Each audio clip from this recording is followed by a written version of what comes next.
Halo semuanya, pada kesempatan ini saya akan memaparkan materi dari filsafat Cina, yaitu berkaitan dengan pemikiran filosofis Taoisme. Fokus pembahasan ini adalah menelaah konsep filosofis seputar Taoisme. Beberapa gagasan dasar yang didalami penulis adalah tentang apakah itu Taoisme, bagaimana kedudukannya sepanjang sejarah filsafat Cina, terutama jika dibandingkan dengan aliran filsafat Konfusianisme sebelumnya. Penulis juga menelaah peran tokoh utama dalam Taoisme, yaitu Lao Tzu.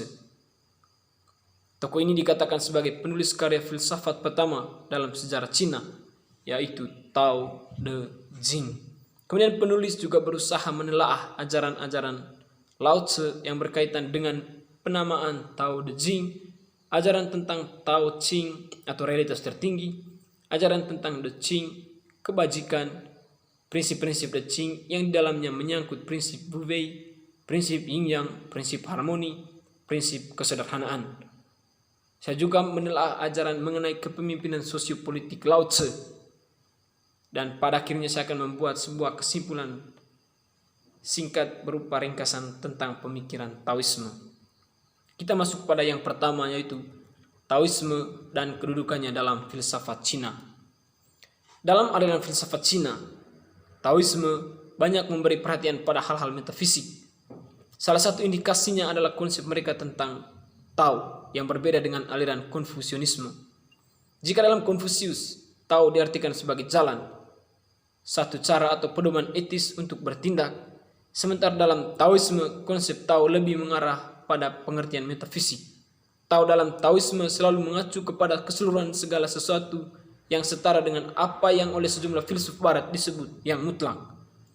Tao merupakan bahan dasar yang merupakan asal sekaligus yang menyusun segala sesuatu sehingga menjadi ada. Tao bersifat sederhana, tanpa bentuk, tanpa hasrat, tanpa upaya, dan berpuas diri sepenuhnya. Tao sudah ada sebelum mengikuti hukum alam dan perilaku Wei, serta menerima apa adanya dalam hidup, yang merupakan kenyataan objektif dan tidak mungkin diubah oleh subjektif kita. Yang kedua, ajaran Taoisme atau ajaran Dao Ching, yaitu realitas tertinggi. Yang pertama, penamaan Tao Te Ching.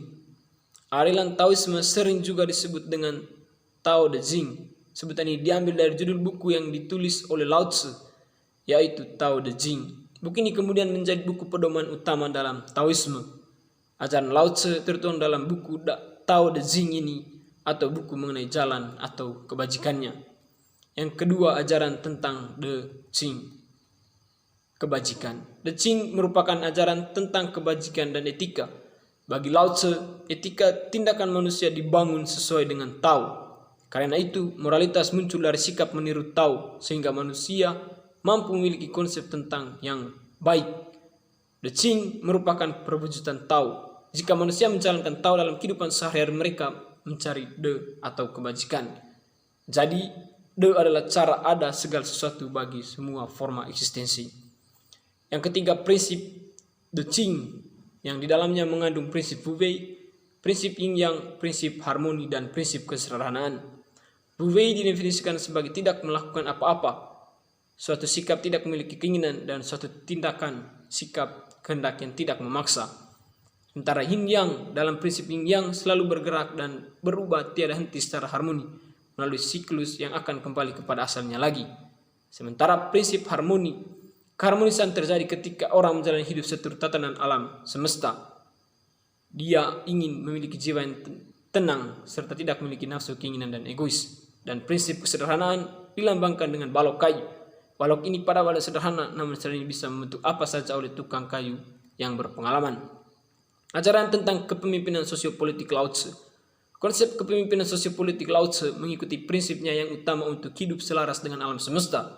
Karena itu, syarat utama menjadi pemimpin masyarakat adalah harus hidup sesuai dengan Tao alam semesta. Dengan demikian, pemimpin sosiopolitik harus seorang bijak, yaitu dia yang memahami Tao.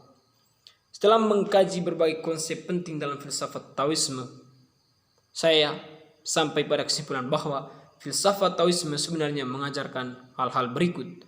Pertama, penyebab utama, penggerak, serta tujuan seluruh realitas dalam kosmis Tao. Dia merupakan prinsip segala sesuatu, namun dalam dirinya bukanlah suatu pribadi atau objek sebagaimana objek yang ada. Dan yang kedua, seluruh prinsip etis, moral, dan kebajikan hidup, yaitu De, merupakan perwujudan dari Tao. Cara berada De sebagai forma eksistensi bekerja menurut prinsip pembalikan. Tujuan dari pembalikan adalah agar manusia dapat keluar dari kontradiksi hidupnya, benar salah, gelap terang, tambah kurang. Demikian dari saya, sekian dan